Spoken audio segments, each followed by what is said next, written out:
श्री सीतारामचंद्र भगवान की जय हो। परमाध्यक्ष अनंत कोटि ब्रह्मांड नायक सौशील्य वात्सल्य मार्दव आर्जव कारुण्य माधुर्य गांभीर्य आदि अनंत गुण गंभीर यशोदानंद वर्धन श्याम सुंदर मदन मोहन भगवान श्री कृष्णचंद्र, जिनकी वांगमयी मूर्ति श्रीमद् भागवत महापुराण के माध्यम से भगवान की भुवन पावनी गौरव गाथा का आप सभी लोग श्रवण लाभ प्राप्त कर रहे हैं। व्यासपीठ पर विराजमान परम श्रद्धेय अनंत श्री विभूषित श्री वागेश्वर धाम पीठाधीश्वर आचार्य श्री धीरेन्द्र शास्त्री जी, हमारे अनुज, बड़ा ही स्नेह आपका है। और दिल्ली के सांसद, नायक, गायक, सांसद, सब कुछ श्री माननीय मनोज तिवारी जी एवं डिप्टी सीएम साहब की धर्मपत्नी भी पधारी हैं। मंच पर विराजमान सभी विशिष्ट अतिथिगण, हमारे फ्लाइट बाबा, ये हमारे बीच में एक बाबा जी बैठे हैं, आप देख रहे हैं धवल वस्त्र में, इनका नाम ही फ्लाइट बाबा है। ये हमेशा फ्लाइट में ही रहते हैं, आज यहाँ हैं, रात में फिर कहीं फ्लाइट पकड़ेंगे, कहीं चले जाएंगे, उड़ते ही रहते हैं महाराज। क्योंकि हनुमान जी के जितने भक्त हैं वो सब उड़ते हैं, क्योंकि हनुमान जी भी उड़ते हैं और पूरे विश्व में भ्रमण करते हैं। आप इनका नाम ही संतों ने रख दिया फ्लाइट बाबा। तो मंच पर विराजमान पूज्य संत चरण, वेद का अध्ययन करने वाले समस्त विप्र आचार्य ब्रह्मचारी गण, जिनके वेद ध्वनि को मंगलाचरण में आप सभी लोगों ने श्रवण किया। वेद ही हमारे सनातन धर्म का मूल है। वेदो खिलो धर्म मूलम, समस्त धर्म का मूल वेद है। वेदात सर्वम प्रसिद्ध्यति, वेद से ही सब कुछ सिद्ध होता है। प्रत्यक्षेणानुमित्यावायस्तुपायो न विद्यते, जिस चीज को, जिस तत्व को प्रत्यक्ष अनुमान इत्यादि प्रमाण से भी हम नहीं जान सकते, उसका ज्ञान वेदों के द्वारा होता है। वेदों का अध्ययन करने वाले ये समस्त बटुक ब्रह्मचारी गण एवं दूर दूर से पधारे समस्त श्रद्धालु श्रोता बंधुओं, धर्मानुरागी सज्जनों, श्रद्धामयी माताओं, भगवान श्री काशी विश्वनाथ की मंगलमयी करुणा के फलस्वरूप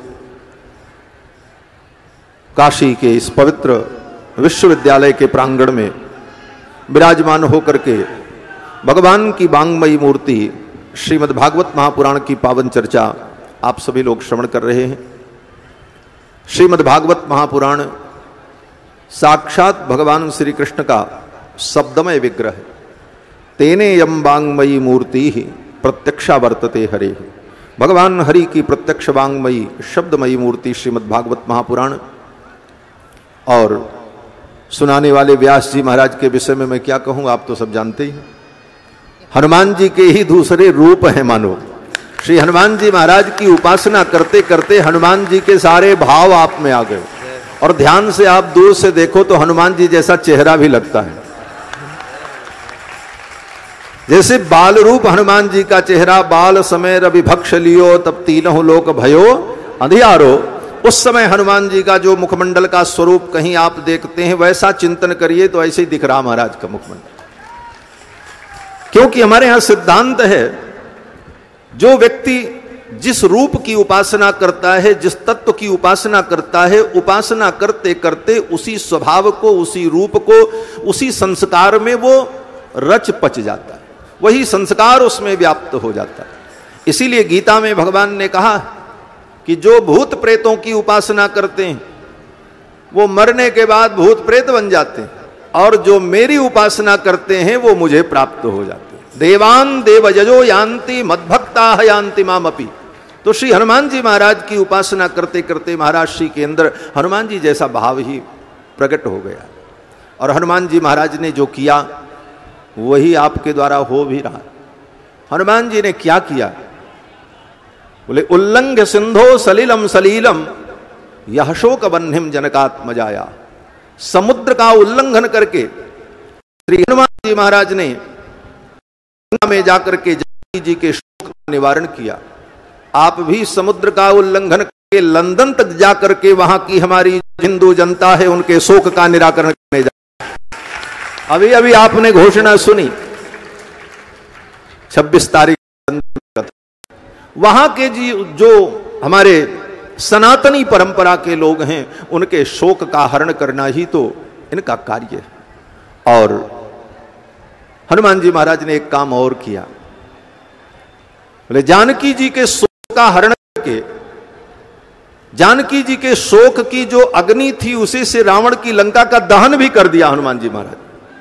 आदाय तेनैव ददाह लंकाम नमामितम प्रांजलिरांजनेयम। तो अब इनके द्वारा, पूज्य महाराज श्री के द्वारा यही होना है कि जनता के अंदर जो शोक है, सनातनियों के अंदर जो शोक है, क्षोभ है, उसका हरण करके उस शोक की अग्नि से ही विरोधियों की लंका का दहन आपके द्वारा ही होने वाला।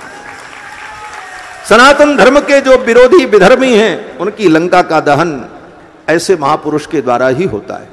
बंधुओं, काशी में भी ये परम अवसर यहाँ की जनता को प्राप्त हुआ, पूज्य महाराज श्री का आशीर्वाद प्राप्त हो रहा है।